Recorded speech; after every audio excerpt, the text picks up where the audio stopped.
नमस्कार, मैं हूं अनिल कक्कड़ और सच कहूं में आपका स्वागत है। प्यारे दर्शकों, आज हम बात करेंगे एक बहुत ही सेंसिटिव मुद्दे, सुसाइड यानी आत्महत्या पर। इस मुद्दे पर चर्चा करने के लिए मेरे साथ मौजूद हैं professor Ravindra Puri.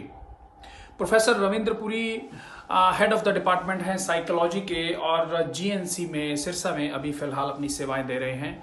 Professor Puri state awardee associate professor हैं जो कि लगातार मनोविज्ञान के क्षेत्र में लोगों को जागरूक कर रहे हैं और मनोवैज्ञानिक तरीके जो है लोगों को बता रहे हैं किस तरीके से डिप्रेशन से दूर रहना है, किस तरीके से आत्महत्या जैसे कदमों से बचा जा सकता है। लेकिन उससे पहले मैं आपको बता दूं कि एनसीआरबी के एक डेटा के अनुसार, जो कि मौजूदा समय में 2008 से लेकर 2018 तक का फिलहाल अवेलेबल है, उसमें 15 लाख लोग पूरे देश में, यानी 10 सालों में 15 लाख से ज्यादा लोग जो है पूरे देश में सुसाइड कर चुके हैं। इस आंकड़े को अगर प्रतिदिन के हिसाब से लिया जाए तो करीबन करीबन 16 लोग रोजाना आत्महत्या करते हैं।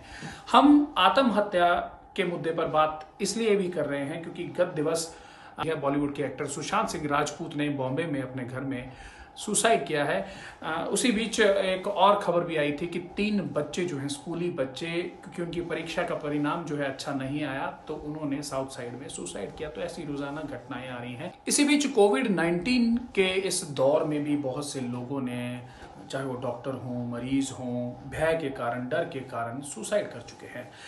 प्रोफेसर पुरी से हम इस पूरे मामले पर जानकारी हासिल करेंगे। इसकी शुरुआत कैसे होती है, ऐसे विचार क्यों पनपते हैं और आत्महत्या जैसे कदम तक पहुंचने में जो ये पूरा फासला जो तय होता है, इस बीच उसे रोका कैसे जा सकता है, और माँ बाप या गार्जियन या दोस्त या आपके गाइड जो हैं वो किस तरीके से भूमिका निभा सकते हैं। प्रोफेसर पुरी, सच कहूं मैं आपका बहुत बहुत स्वागत है। बहुत बहुत नमस्कार। सभी दर्शकों को मेरा बहुत बहुत नमस्कार है।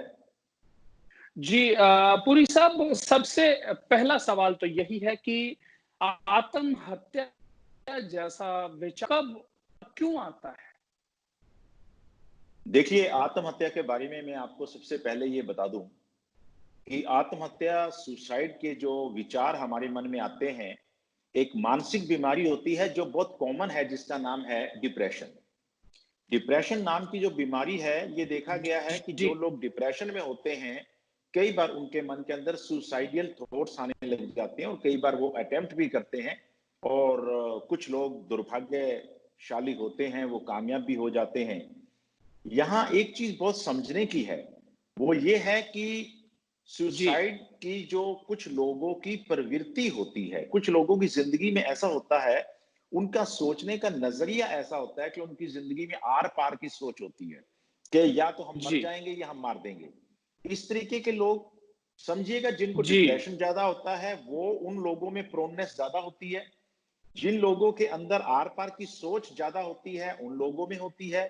कुछ लोग ऐसे होते हैं जो बड़े इंपल्सिव होते हैं, जो बहुत जल्दी से फैसले लेने के आदी होते हैं। आमतौर पे उनमें भी सुसाइडियल टेंडेंसी ज्यादा होती है और वो कई बार सुसाइड कर लेते हैं। मतलब कहने का जी ये है कि अगर कोई व्यक्ति सुसाइड करता है तो उनमें से आधे वो लोग होते हैं जो डिप्रेशन से पीड़ित होते हैं। और जी उसके अलावा जो लोग, जिन लोगों की पर्सनैलिटी इंपल्सिव होती है, कुछ लोग हम्म ऐसे होते हैं जिनका सोचने का तरीका आर पार का होता है कि या तो हम मर जाएंगे या हम मार देंगे। इस तरीके जी की प्रवृत्ति रखने वाले लोगों में सुसाइड की करने की प्रवृत्ति ज्यादा होती है। जी पुरी साहब, अगर व्यक्ति के दिमाग में इस तरह का विचार पैदा होता है, तो चूंकि अगर वो बिल्कुल अकेला है और उसके परिवार में कोई भी उसका केयर टेकर कहें कि नहीं है, उस स्थिति में, और एक स्थिति ऐसी है कि परिवार के बीच होते हुए भी कई लोगों में ऐसी स्थितियां बन जाती हैं।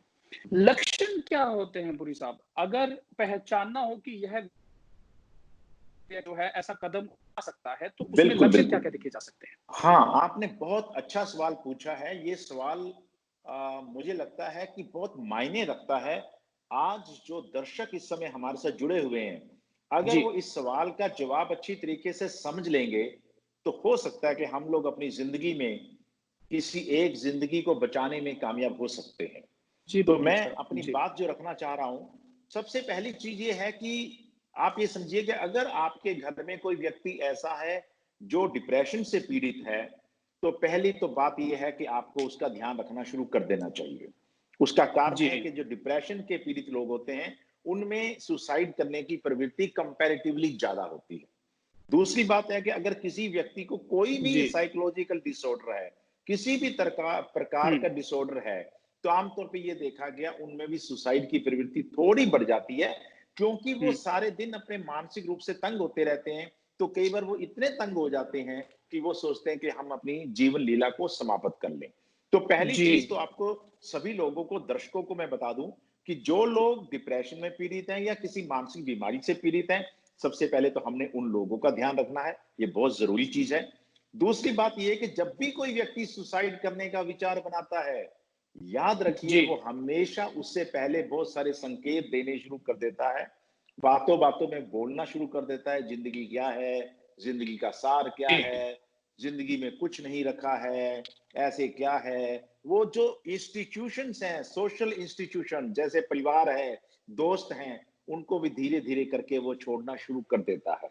इसके अलावा जी, मैंने ये भी देखा है अपने जिंदगी में अनुभवों से कि बहुत सारे लोग हैं वो अपने हिसाब किताब करने लग जाते हैं, अपना सामान जी, समेटना शुरू कर देते हैं।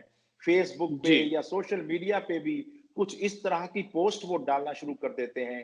तो बुनियादी रूप से ये बात मान के चलिएगा कि सबसे पहले लक्षण तो हमने ये ध्यान रखना है कि वो व्यक्ति डिप्रेशन में तो नहीं है। अगर कोई व्यक्ति जी। डिप्रेशन में है तो हमने उसका ध्यान रखना है। अगर कोई व्यक्ति ये कहता है कि इससे अच्छा तो मर जाना बेहतर है, हुँ, हुँ, तो हुँ। याद रखिएगा कि वो हमें किसी प्रकार का हो सकता है कोई संकेत दे रहा हो, इसलिए हमें उसका ध्यान रखना बहुत जरूरी है। याद रखिएगा ये 5-6 बुनियादी संकेत अगर हम संभाल लें, समझ जाएं, जी, तो हम किसी ना किसी कीमती जिंदगी को अपने जीवन में जरूर बचा सकते हैं। जी, जी।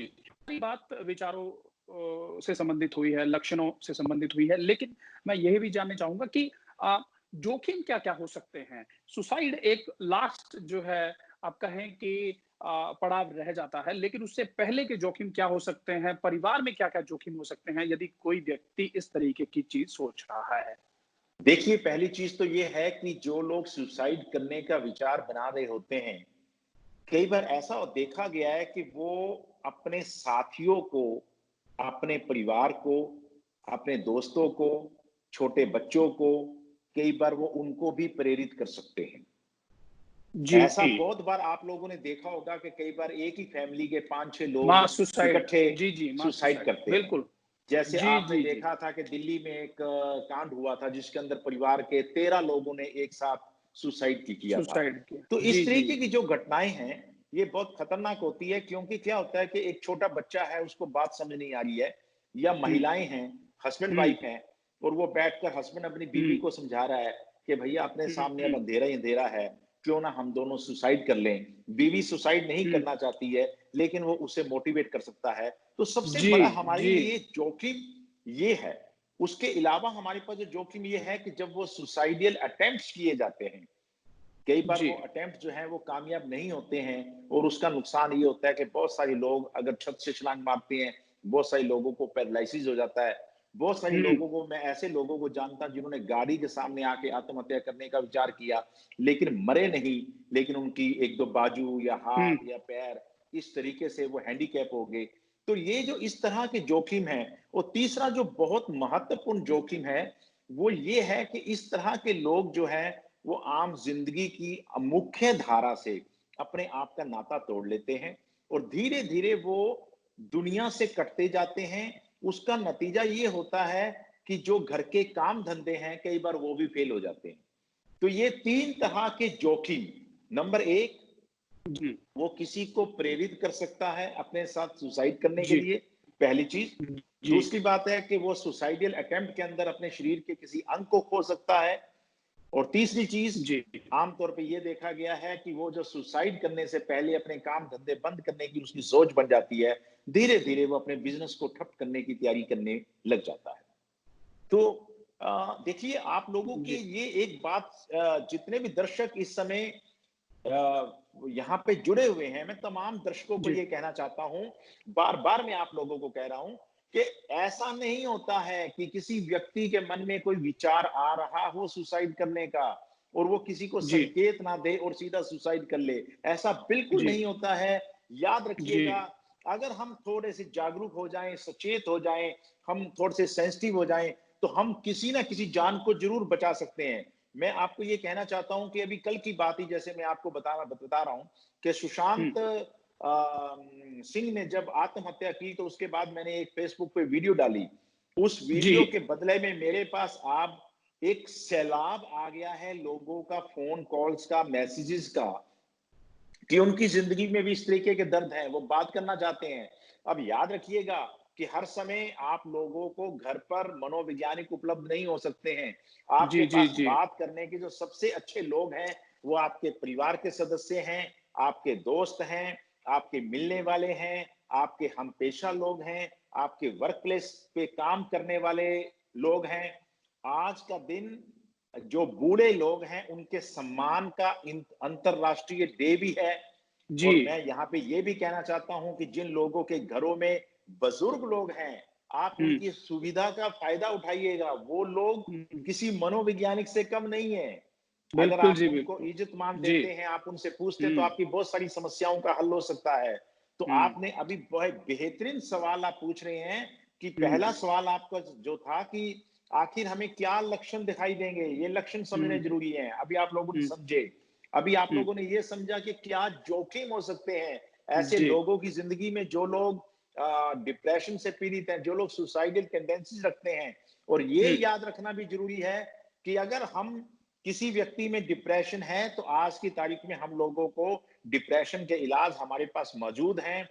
पुरी साहब मेरा अगला सवाल ये है कि अगर इस तरीके के विचार पैदा होने लग जाएँ हम्म, और परिवार को लक्षण भी दिखाई देने लग जाएँ, तो बिल्कुल। ऐसे विचारों को कैसे रोका जा सकता है? उनको मंज़िल तक पहुँचने से कैसे रोका जा सकता है? और क्या इसका कोई उपचार भी अब मौजूद है? बिल्कुल, आपने बिल्कुल बहुत वाजिब सवाल पूछा है।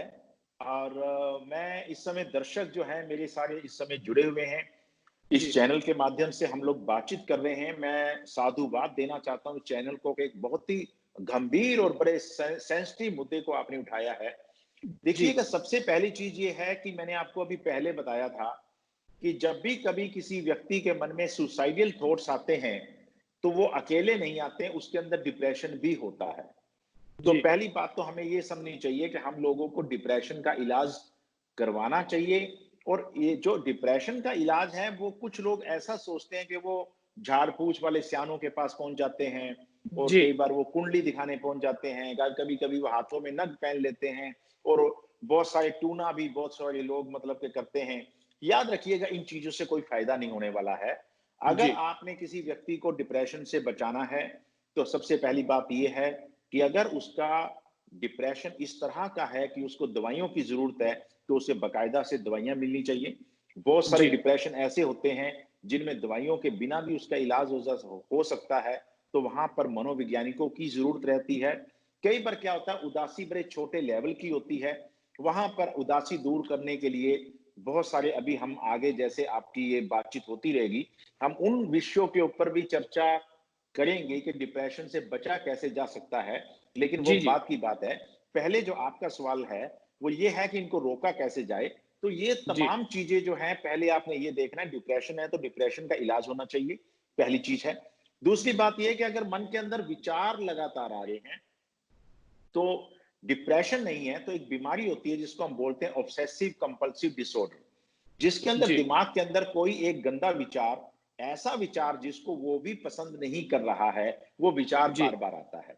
इन दोनों के अंदर डिफरेंस ये रहता है, ये समझने वाली बात है, बहुत इंटरेस्टिंग बात है ये, कि अगर तो जी, जी, रोगी के मन में विचार आ रहा है कि मैं सुसाइड करूं, और वो उस जी, विचार से सहमत है, तो याद हुँ, रखिएगा कि ये डिप्रेशन है। अगर रोगी के मन में ये विचार आ रहा है कि मैं सुसाइड करूं, लेकिन वो जी, आपके सामने रो के कह रहा है कि मेरे मन में ऐसे गंदे विचार क्यों आ रहे हैं, मैं रोकना चाहता हूं, तब जी, उसको ओसीडी है। तो जी, ओसीडी भी है, एक ऐसी बीमारी है जिसके अंदर उसका इलाज संभव है। याद हुँ, रखिएगा, आज की तारीख में हम लोग इतनी तरक्की कर चुके हैं, हम तमाम मानसिक रोगों का इलाज कर सकते हैं। मनोवैज्ञानिक रूप से भी कर सकते हैं, दवाइयों के माध्यम से भी कर सकते हैं। कुछ हमारे पास और विधियां हैं, आयुर्वेद है, होम्योपैथिक है, योगा है, हमारे पास बहुत सारी विधियां हैं। मैं ये कहता हूं कि अगर घर के लोग जागरूक हो जाएं, आमतौर पे मैंने ये देखा कि जब कोई घर का सदस्य बीमार होता है तो कई बार माँ बाप भी उसको धीरे धीरे इग्नोर करना शुरू कर देते हैं कि इसको तो बीमार रहने की आदत हो गई है। तो धीरे धीरे वो पता नहीं चलता है कि वो हमारे हाथ से कब एकदम दूर हो जाता है, हमसे अलग जी। हो जाता है। तो ये बात मान के चलिएगा कि अगर मन में विचार बार बार आ रहे हैं तो पहले ये जानना जरूरी है कि विचार किस कारण से आ रहे हैं। डिप्रेशन के कारण आ रहे हैं, ओसीडी के कारण। अगर ये दोनों कारण नहीं है तो फिर समझिएगा घर में कोई समस्या है। हम्म। अगर कोई व्यक्ति ये कह रहा है कि मैंने सुसाइड करने का मेरे मन में विचार आ रहा है, उसको कोई हम्म। मानसिक बीमारी नहीं है, तो याद हम्म। रखिएगा कि घर के अंदर कोई ऐसी समस्या है, उसकी जिंदगी में कोई ऐसी समस्या है जो वो आपसे बात करना चाहता है। क्योंकि जब वो मरने का कहेगा, आपका ध्यान उसकी तरफ जाएगा, वो आपका ध्यान खींचना चाहता है, वो आपसे हम्म। बात करना चाहता है, तो आप लोगों को बात करनी चाहिए। जी, जी, पुरी साहब। जिस तरीके से अगर चूँकि भारत एक धर्मों का देश है और समय-समय पर संत फ़कीरों ने बहुत बड़े लेवल पे इन चीज़ों को इंसान के सामने रखा है, समझाया है। अगर बिल्कुल। धर्मों की बात करें तो हर धर्म में ये चीज़ लिखी है कि जो आत्महत्या है वह महापाप है। बिल्कुल। आत्मघाती महापापी। तो ये जो बहुत बड़ी बात जो धर्मों में कही गई है, आप क्या मानते हैं कि इंसान धर्मों की असल शिक्षा से थोड़ा-सा दूर क्या हुआ कि ये नकारात्मकता जो है, पूरी तरह उस पर हावी हो गई है और सुसाइड जैसे कदम जो हैं, वो ज़्यादा उठाए जा रहे हैं? बिल्कुल, बिल्कुल। देखिएगा ऐसा है कि मैं हमेशा इस बात के ऊपर बल देता रहता हूँ कि हमारी जो संस्कृति है, हमारा जो धर्म है, हमारी जो इथोस हैं एक जी। समाज के, और घर के जो लोग हैं, घर के जो बुजुर्ग लोग हैं, हुँ। अगर हम इन तमाम लोगों को, चीजों को साथ लेकर चलें, तो हमारी जिंदगी बेहद खुशहाल हो सकती है। जी। हमने मनोवैज्ञानिक परीक्षणों में, मनोवैज्ञानिक अध्ययनों में देखा है कि जिन लोगों के मन के अंदर एक लोगों के प्रति, भगवान के लिए या किसी धर्म के प्रति या किसी एक ग्रंथ के लिए आस्था होती है, ये देखा गया है कि उन लोगों के अंदर खुशी का लेवल कंपैरेटिवली ज्यादा होता है। ज़्यादा उसका होता सबसे बड़ा कारण ये है। होता है जी। कि जब भी कोई बुरी घटना घटित होती है तो हम कहते हैं कि हमारा भगवान जो है अब अपने आप इस चीज का निपटारा कर लेगा। तो हम उन जी। चीजों को अपने ऊपर नहीं ले रहे हैं।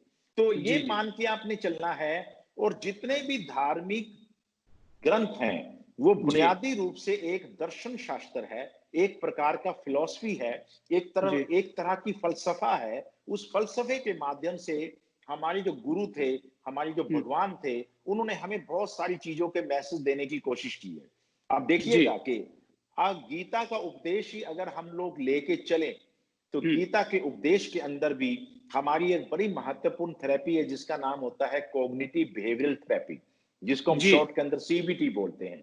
तो जी। सीबीटी का सारा निचोड़ जो है वो वहां पर है। वो कह रहे हैं कि आप अपने सोचने का नजरिया बदलो। हुँ। जैसे ही कृष्ण रथ में सवार होके अर्जुन को लेकर चलते हैं तो अर्जुन अपना तीर उठाते हैं, जी। धनुष पे चढ़ाते हैं, और जिधर भी देखते हैं, सामने देखते हैं, तो उनको लगता है कि हर तरफ उनके रिश्तेदार खड़े हैं। तो वो जी। उनसे पूछते हैं कि मैं भाई, सामना चाचा, मामा, बुआ, मासी, पता नहीं कितने रिश्तेदार लोग हैं सामने, मैं तीर किस में चलाऊं? हुँ। तो तब भगवान कृष्ण उनको समझाते हैं कि आज ये एक अलग रूप में तुम्हारे सामने खड़े हैं। आज हुँ। हमारा ये सोचने का अर्थ नहीं है, आप अपना नजरिया बदलो। तो वो जी। जो गीता का पाठ है उसमें कृष्ण अर्जुन को जिंदगी में नजरिया बदलने की बात कर रहे हैं। वैसे ही जी। हर दर्शन शास्त्र में आप देखिएगा कि अगर आप गुरु ग्रंथ साहब उठा के देख लीजिए, अगर आप बुद्ध को पढ़ लीजिए, अगर आप बाइबल को पढ़ लीजिए, अगर आप हुँ। सच्चे दिल से ये मुख्य ग्रंथ पढ़ लें और पढ़ के हुँ। आत्मसात कर लें, हुँ। तो मुझे नहीं लगता है कि जिंदगी में कोई भी मनोवैज्ञानिक समस्या किसी व्यक्ति को आ सकती है। जी सर।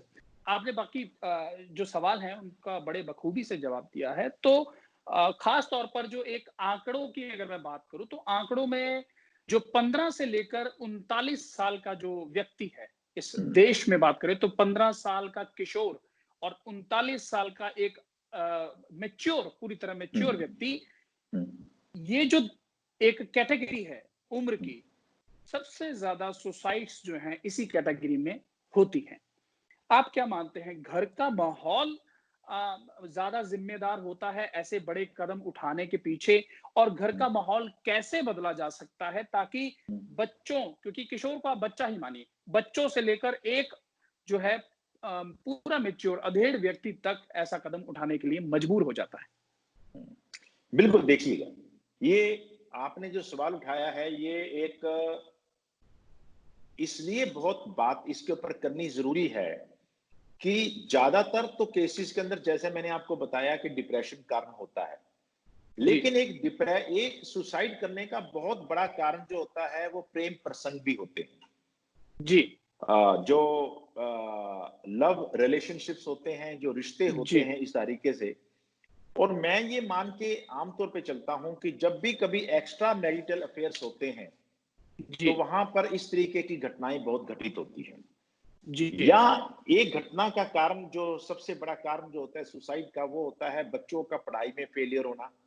जैसे कि मैंने आजकल ये बात मतलब कि देखी है कि हर माँ बाप अपने बच्चे को डॉक्टर बनाना चाहता है, इंजीनियर बनाना चाह रहा है, लेकिन बच्चा जो है वो कुछ और बनना चाह रहा है। उसके सामने हम पढ़ाई के तरह तरह की चीजें हम उपलब्ध हो रही होती हैं, लेकिन वो उससे उसका कोई इंटरेस्ट नहीं होता, तो धीरे धीरे वो अपनी पढ़ाई में भी पिछड़ना शुरू हो जाता है, उसके नंबर भी कम आने शुरू हो जाते हैं। जब नंबर कम आते हैं तो फिर घर वाले जब उसको गुस्सा होते हैं, तो कई बार वो इस नाराजगी के कारण भी मैंने देखा कि बहुत सारे सुसाइड के केस होते हैं। दैट्स व्हाई ये जो आपने ब्रैकेट बनाई है 15 साल से लेकर 39 ईयर की जो आप बता रहे हैं, बेसिकली इन्हीं दिनों में वो तमाम घटनाएं होती हैं। प्रेम प्रसंग भी यही होते हैं, पढ़ाई की बातें भी यही होती हैं, और झगड़े भी यही होते हैं। परिवारों के साथ जो शादी होने के बाद जो आचार विचार नहीं मिल पाते हैं, वो भी इसी आयु में होते हैं। तो वो तमाम चीजें इसी आयु में होने के कारण आमतौर पे सुसाइड रेट जो है इस ब्रैकेट के लोगों में बहुत ज्यादा होता है। जी। पुरी साहब, तमाम तरह की शोहरत इंसान जिंदगी में चाहता है, खूब मेहनत करता है, और बहुत से जो लकी और मेहनती लोग होते हैं वो वहां तक, उस मंजिल तक पहुंचते भी हैं जैसे सुशांत सिंह राजपूत पहुंचे हैं। बॉलीवुड की बात करें तो उस चकाचौंध की दुनिया में ये एक काली सच्चाई जो है बार बार निकल कर सामने आती है, लगभग हर महीने सामने आती है कि कोई ना कोई ऐसा सितारा जो है इतना बड़ा खौफनाक कदम उठाता है। वो अपनी जिंदगी से 34 साल के थे राजपूत जो हैं, अब आप समझिए कि वो एक नौजवान थे, लेकिन अभी उनकी करियर की जो है एक अच्छी शुरुआत हुई थी और इतनी जल्दी वो जिंदगी से हार गए। पुरी साहब, क्या वाकई में जिंदगी का लक्ष्य उस शोहरत दौलत को हासिल करने से पूरा हो जाता है, या फिर भी इंसान खाली रह जाता है? देखिए, ये एक चीज को समझने वाली बात है। आदमी जैसे जैसे जिंदगी की शोहरत और ऊंचाइयों की तरफ जाता रहता है, वैसे वैसे कहते हैं वो अकेला होता जाता है। जी। क्योंकि जब जब वो जिस जिस कैटेगरी में आता रहता है, मान लीजिए कि पहले वो गली मोहल्ले में घूमने वाला एक आम व्यक्ति था, उसके पास 20 25 50 दोस्तों की फौज थी, आस पड़ोस था, मिलने वाले थे। धीरे धीरे वो व्यक्ति शोहरत में गुम होने लग जाता है, उसके बाद दोस्तों की संख्या कम हो जाती है, दोस्तों के लिए मिलने के लिए टाइम नहीं रहता है, धीरे धीरे दोस्त उसके अलग होने से उसे दूर होने लग जाते हैं। फैमिली वाले भी कहीं ना कहीं उसके एटीट्यूड के कारण थोड़ा सा उससे दूर होने शुरू हो जाते हैं। और जब उसे दोस्तों की जरूरत होती है, जब उसे परिवारजनों की जरूरत होती है, जब उसे मिलने वालों की जरूरत होती है, तब उसके इर्द गिर्द कोई नहीं होता। वैसे तो फेसबुक पे हमारे हजारों दोस्त होते हैं, इंस्टाग्राम पे भी दोस्त होते हैं, तमाम चीजें सोशल मीडिया की हैं, लेकिन याद रखिएगा, दोस्त तो वही होता है, जैसे मैं आमतौर पे ये कहता हूं कि पैसा वो होता है जो आपकी पॉकेट में होता है, आपकी गाड़ी वो होती है जिसमें आप घूमते हैं, आपका कमरा वो होता है जिसमें आप रहते हैं। इसके अलावा अगर आपके बहुत सारे प्लॉट हैं, आपकी जायदादें हैं, आपके पास अरबों खरबों रुपया है, वो समझिए आपका नहीं है। आपका पैसा, वो चीजें वही हैं जो आपके पास हैं। इसी तरीके से आपके दोस्त भी वही हैं जो आवाज मारने पे, जो फोन करने पे तुरंत आपके पास आ सकते हैं। जैसे जैसे हम बढ़ते जाते हैं, मैं एक इंसिडेंट आपसे शेयर करना चाह रहा हूं, बहुत जरूरी है, कहानी है, बहुत रियल स्टोरी है, ऐतिहासिक है कि जब दुनिया भर के अंदर बहुत ज्यादा पोलियो के केसेस बढ़ने शुरू हुए, तो पोलियो का इंजेक्शन बनाने के लिए दुनिया भर में होड़ लगी, बिल्कुल ऐसे जैसे आजकल कोविड-19 के लिए वैक्सीन बनाने की होड़ है, ऐसी होड़ हो गई। तो एक जो जिन्होंने इसका वैक्सीन जिन्होंने बनाई थी, हम्म। उन्होंने क्या किया कि जब वैक्सीन बनानी शुरू की तो उन्होंने अपने सारे साइंटिस्ट दोस्त दोस्त जो थे, उन सब से दोस्ती छोड़ दी, हम्म। अकेले लैब में रहना शुरू कर दिया, काम करना शुरू कर दिया। उन्होंने वैक्सीन भी बना ली और कुछ टाइम तक वो इतने प्रसिद्ध हो गए हम्म। कि पूरे इंग्लैंड के अंदर उनका पूरा डंका बजता था। पूरे जी। वो मतलब एक साइंटिस्ट से एक सेलिब्रिटी हो गए। जी। तो लोगों ने उनको बड़ा पूजना शुरू कर दिया। हम्म। धीरे धीरे उनके दोस्त दोस्त जी। धीरे धीरे धीरे कम होते रहे और एक दिन जब उसका लगभग मुझे याद है कि 1980 में उनका एक लास्ट इंटरव्यू आया था, उसमें हम्म। उन्होंने उनसे पूछा गया कि आपकी जिंदगी में आज इतनी शोहरत है, दौलत है, ये है, सब कुछ है, तो आपको अभी भी किसी चीज की कमी महसूस होती है?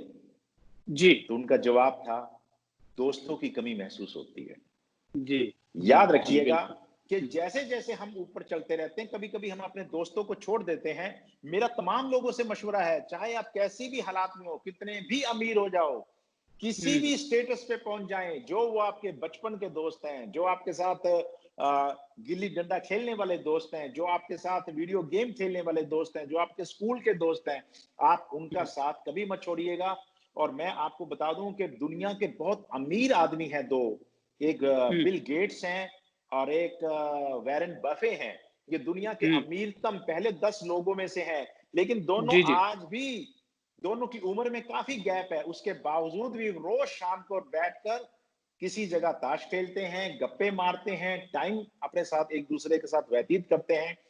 आपको अपने दोस्तों के साथ समय जरूर, ये जैसे जैसे आप ऊपर जाते रहते हैं वैसे वैसे आपके साथ चलने वाले लोगों की संख्या कम होती जाती है। जी। जी वहां बिल्कुल पर फिर बिल्कुल। दोस्त नहीं होते हैं, आपके जी। कंपिटिटर्स होते हैं। आपके कंपिटिटर्स दोस्त तो होते वही हैं जी। थे जिनको आप पीछे हम्म। छोड़ आए हैं। छोड़ा। जी।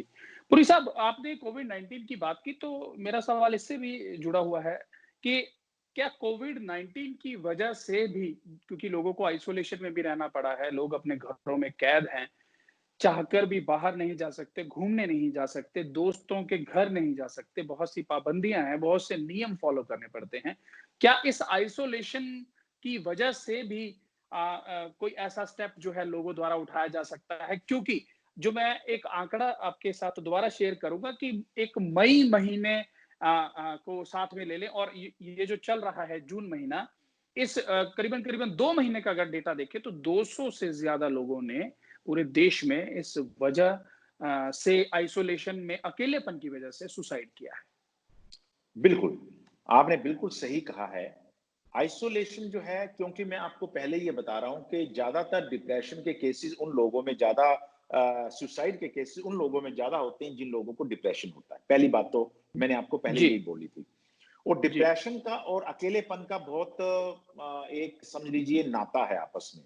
जब भी व्यक्ति डिप्रेशन में जाता है तो वो सबसे पहले अपने आप को अलग-थलग रखने की कोशिश करता है, अंधेरे कमरे में रहना शुरू कर देता है, चुपचाप रहना शुरू कर देता है, सोशल बॉन्डिंग तोड़नी शुरू कर देता है। तो ये उसके लिए एक बहुत खतरनाक चीज़ घटित होती जा रही है। और इसके कारण जो एक आइसोलेशन में बंदा अकेला हो गया, उसका काम धंधा भी बंद बंद हो गया। पहले वो अपने काम धंधे के चक्कर में, कॉलेज के चक्कर में, स्कूल के चक्कर में कम से कम घर से बाहर जाता था, किसी से दुआ सलाम होती थी, अब उसकी वो भी बिल्कुल बंद हो गई है। तो कहने का मतलब ये है कि अकेलेपन के अंदर अकेलापन और ऐड हो गया। जी। डिप्रेशन के रोगी पहले ही अकेले होते हैं, उनके साथ एक अकेलेपन का फैक्टर और भी ऐड हो गया। यहां मैं थोड़ा सा आपको ऐड भी करना चाहता हूं कि सुसाइड के जो केसेस इन दिनों में बढ़े हैं, उनमें से बहुत सारे केसेस को मैंने स्टडी किया है। वो केसेस इस कारण से भी हुए हैं, वो कोविड 19 से डर गए।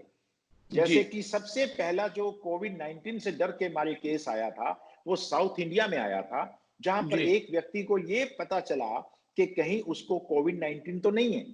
हुँ। जी, जी, उसने जी। अपने मन के अंदर विचार बनाया कि अगर उसे कोविड 19 हो गया और अपने घर जाएगा तो उसकी बीवी को भी हो जाएगा, उसके बच्चों को भी हो जाएगा, उसकी फैमिली को भी हो जाएगा। तो अपनी फैमिली को बचाने के लिए उसने सुसाइड कर लिया।